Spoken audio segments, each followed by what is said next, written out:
Hi everyone, welcome back to another video. You're watching Dream UK. On this channel, I post a lot of videos to help international students जो लोग India से आए हैं, UK में job कर रहे हैं, जो लोग यहाँ पे अपना करियर स्टार्ट करना चाहते हैं। इस चैनल पे मैंने बहुत सारी वीडियोस बनाई हैं पिछले 3 सालों में आपको यहाँ के इमिग्रेशन रूल्स समझाने के लिए। और आज की वीडियो भी इमिग्रेशन के टॉपिक पर ही है। जैसे कि आपको पता है कि यूके में जनरल इलेक्शंस होने वाले हैं और यहाँ का जो पीएम है वो फिर से री इलेक्ट हो सकते हैं। तो सिंस अभी इलेक्शंस होने वाले हैं, सब पार्टीज़ अपने अपने मुद्दों की बात कर रही हैं। अभी आपको पता नहीं होगा कि यहाँ पे रिसेंटली एक सर्वे कंडक्ट करा गया था जिसमें लोगों से पूछा गया था कि वो इमिग्रेशन को पॉजिटिवली परसीव करते हैं या नेगेटिवली परसीव करते हैं।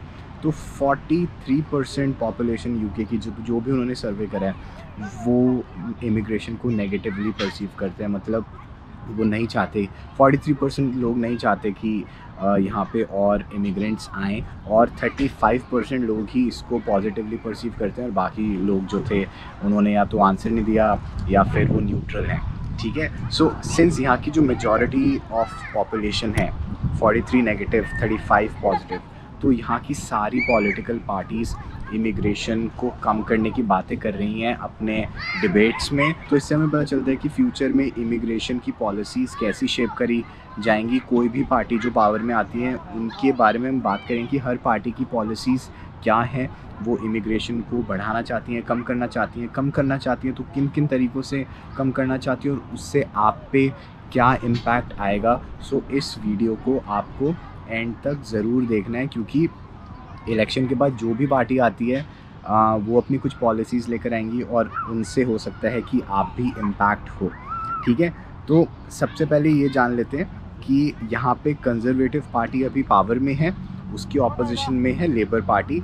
इनको आप लगा लो कि ये यहाँ की सबसे 2 बड़ी पार्टीज़ हैं और जो पावर स्विच होगी वो इन दोनों के बीच में से किसी में होगी। लेकिन इसके अलावा और भी पार्टीज़ हैं। रिफॉर्म यूके है जिसके जो लीडर हैं उन्होंने यहाँ का ब्रेक्जिट कराया था।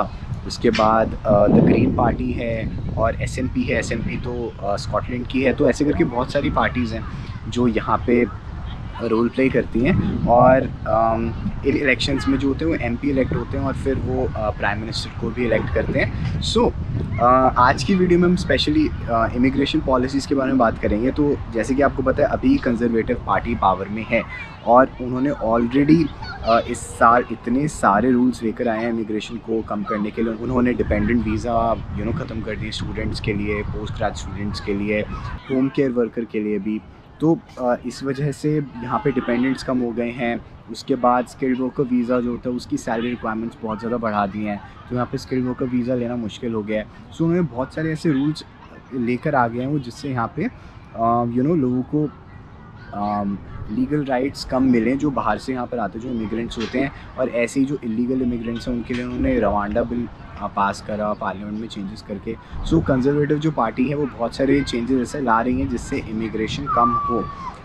अब बात ये है कि इलेक्शंस के दौरान वो ये बोल रहे हैं कि अगर हम री इलेक्ट हुए तो हम इमिग्रेशन और कम करेंगे, है जो हम नंबर है वो हाफ़ कर देंगे और हर साल वो हम नंबर कम करेंगे। और जो एक बहुत नई चीज़ वो टेबल पे लेकर आए हैं वो ये है कि कंजर्वेटिव पार्टी बोल रही है कि अगर हम दोबारा री इलेक्ट हुए तो हम एक कैप लगा देंगे उस नंबर पे कि कितने लोगों को यहाँ का वीज़ा मिल सकता है। तो एक तरह से जैसे यूएस में H1B वीज़ा होता है जहाँ पे इट्स अ लिमिटेड नंबर की सबको नहीं मिलता, लॉटरी बेस्ड सिस्टम होता है। तो शायद यूके में भी एक ऐसी लिमिट लग जाए कि इतने लोगों को ही वर्क वीज़ा मिल सकता है या इतने लोगों को ही एक पर्टिकुलर कैटेगरी का वीज़ा मिल सकता है। सब एलिजिबल होंगे बट सबको शायद मिले ना।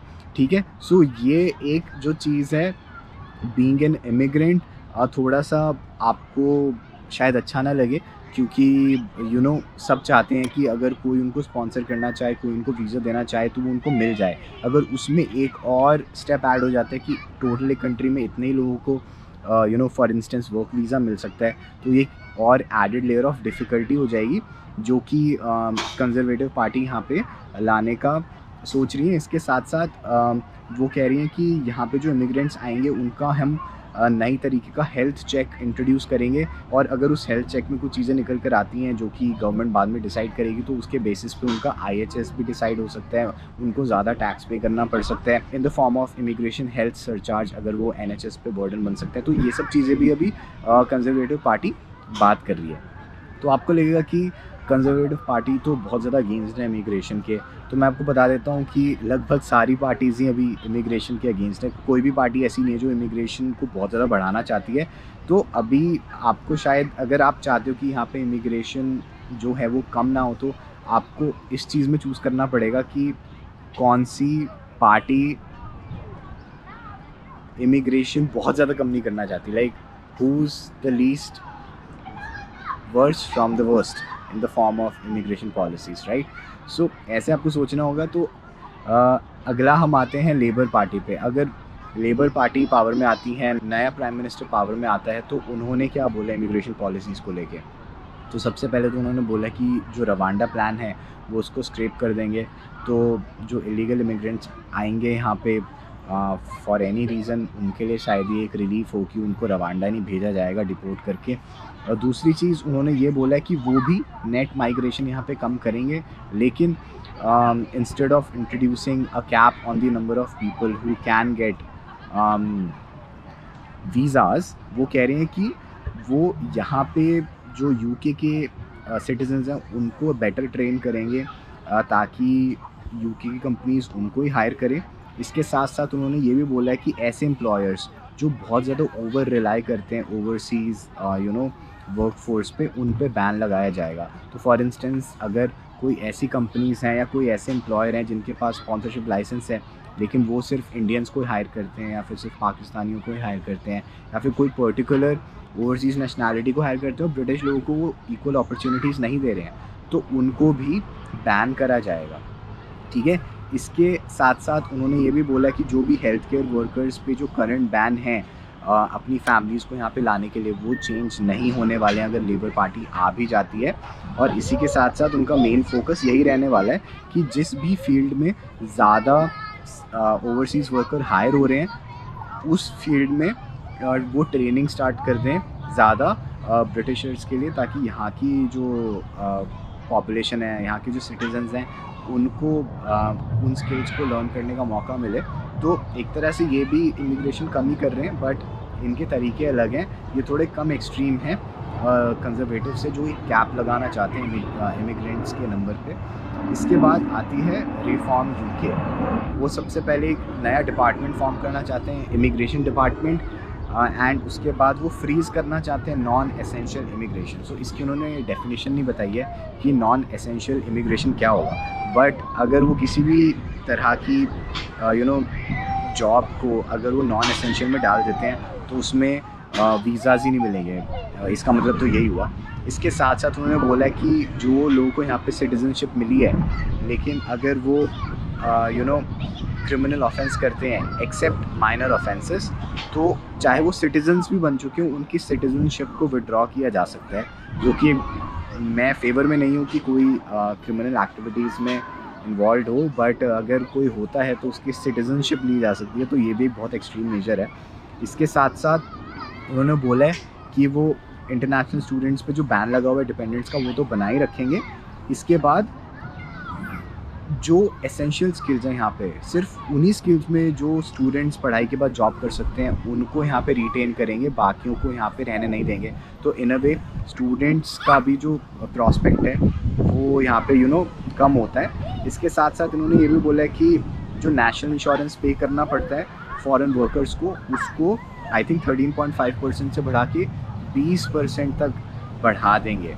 सो एक तरह से ये भी बहुत बड़ा वो है, क्योंकि इससे आपका एम्प्लॉयबिलिटी जो है फैक्टर, उस पर इम्पैक्ट आता है। आपकी एम्प्लॉयबिलिटी कम हो सकती है बिकॉज आप कंपनी को एक महंगे रिसोर्स पड़ोगे और आपके ऊपर भी लाइबिलिटी आएगी। So even though reform UK इतनी बड़ी पार्टी नहीं है कि वो मेन पावर में आ जाए, बट हाँ वो वोट काट सकते हैं लोगों का। और इसके अलावा SNP है, द ग्रीन पार्टी है, वो छोटी पार्टीज़ हैं। SNP तो स्कॉटलैंड की हैं, ये इमिग्रेशन को पॉजिटिवली सपोर्ट कर रहे हैं, ये चाहते हैं यहाँ पे लोग और आएँ।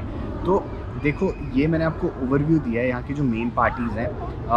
जो ऑफिशियल सोर्स हैं इन न्यूज़ का वो मैं डिस्क्रिप्शन में तो ऐड कर दूँगा, बट आपको आइडिया हो गया होगा कि जो भी पार्टी पावर में आना चाहती है वो किस तरह की इमिग्रेशन पॉलिसीज़ को लेकर आना चाहती है। बेस्ड ऑन दीज डिटेल्स आप डिसाइड कर सकते हो कि आपको कौन सी पार्टी बेटर लगती है, बिकॉज इमिग्रेशन पॉलिसीज़ जो होती हैं वो बहुत क्रूशल होती है सभी इमिग्रेंट्स के लिए। अगर आप यहाँ पे ग्रेजुएट वीज़ा लेना चाहते हो तो वो भी एक इमिग्रेशन पॉलिसी पे बेस्ड है। अगर यहाँ पे वर्क वीज़ा लेना चाहते हो तो वो भी एक इमिग्रेशन पॉलिसी पे बेस्ड है। तो वो जैसे पॉलिसीज़ चेंज होती हैं आपकी अपॉर्चुनिटीज़ भी बढ़ती हैं कम होती हैं। सो ये तो एक साइकिल है जो आती रहती है, बट अगर आपके पास एक अपॉर्चुनिटी है इसको इन्फ्लुएंस करने की तो आप यहाँ पे वोट कर सकते हो। Indians are eligible to vote in the UK अगर उनके पास लीगल राइट्स हैं यहाँ पे रहने के। So if you find this topic interesting and if you feel like immigration policies can influence you, then जो मैंने आपको पॉइंट्स बताए हैं उसके बेसिस पे यू कैन डिसाइड कि for which party you should vote. अगर आपको जानना है कि इंडियंस कैसे एलिजिबल हैं यहाँ पे वोट करने के लिए तो मैं उसके ऊपर एक शॉर्ट लेकर आ सकता हूँ या फिर एक डेडिकेटेड वीडियो लेकर आ सकता हूँ। But yes, if you are legally residing in the UK and you have leave to remain here then you can vote in the UK. और जनरल इलेक्शंस आ रहे हैं। आई थिंक 4 जुलाई को यहाँ पे वोटिंग डे है जब आपको यहाँ पे वोट करना होगा। उसके लिए आपको पहले रजिस्टर करना होता है, सब कुछ करना होता है, एक प्रोसेस होती है पूरी, आप उसमें एनरोल कर सकते हो। But yes, that's the end of the video. I am sorry अगर वीडियो थोड़ी विंडी बनी हो, बिकॉज मेरे घर में अभी प्रॉपर सेटअप हुआ नहीं है वीडियोज़ बनाने का, तो मैं हमेशा पार्क में आके ही वीडियोज़ बनाता हूँ। बट आई होप आपको जो मैसेज है वो मिल गया हो, you have perceive the message and I hope you like this video. अगर आपको ये वीडियो इंपॉर्टेंट लगती है, अच्छी लगती है, तो अपने दोस्तों के साथ भी शेयर करना जो आपके साथ हैं, और चैनल को सब्सक्राइब करना मत भूलना because your subscription means a lot to me. So that's all from my side. Take care.